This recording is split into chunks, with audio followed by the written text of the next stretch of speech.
Garden rearranging, potting, അതൊക്കെയായിരുന്നു ഇന്നത്തെ പരിപാടി.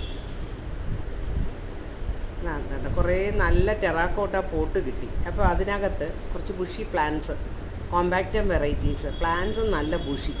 അപ്പോൾ അത് രണ്ടും കൂടെ വെക്കുമ്പോഴത്തേക്കും നല്ല ഭംഗി. ഓർക്കിഡ് എപ്പോഴും നമ്മൾ നല്ല പോട്ടിലും കൂടെ വെച്ച് വളർത്തുവാണെങ്കിലേ അതിനൊരു പ്രത്യേക ഭംഗി തന്നെയാണ്. അതെനിക്ക് ഒത്തിരി ഇഷ്ടമാണ് ഈ ടെറാക്കോട്ട പോട്ടിൽ ഫ്ലവർ ചെയ്തിരിക്കുന്ന കാണാൻ. ഇപ്പോൾ ഇത് ബുഷി പ്ലാന്റ്സ് ആയതുകൊണ്ട് തന്നെ നിറയെ ഫ്ലവറും വരും. ഇതിപ്പം മെയ് മാസമല്ലേ, ഒരു ജൂലൈ ലാസ്റ്റൊക്കെ ആകുമ്പോഴത്തേക്കും നമ്മുടെ ഓർക്കിഡുകൾ മിക്കവാറും എല്ലാം മുട്ട് വന്ന് തുടങ്ങും. അന്നേരം ഇതെല്ലാം കൂടെ എന്ത് ഭംഗിയായിരിക്കും എന്നറിയാം പൂത്തിരിക്കുന്ന കാണാൻ. ഇവിടെ കുറച്ച് ഇപ്പോഴും ഫ്ലവറുണ്ട്. കുറച്ച് ഫ്ലവർ ചെയ്തിരിക്കുന്ന പ്ലാന്റ്സ് കൂടെ കാണിച്ചു തരാം. അവിടെ ഒരു ഡെൻഡ്രോബിയം, പിന്നെ ഇവിടെ മൊക്കാറോ ഫ്ലവർ ചെയ്ത് നിൽപ്പുണ്ട്. മൊക്കാറോ ഉണ്ട്, ഡെൻഡ്രോബിയം എൻ്റെ ഇടയിൽ നിൽപ്പുണ്ട്. മൊക്കാറോ 2 കളറ് നിൽക്കുന്നു.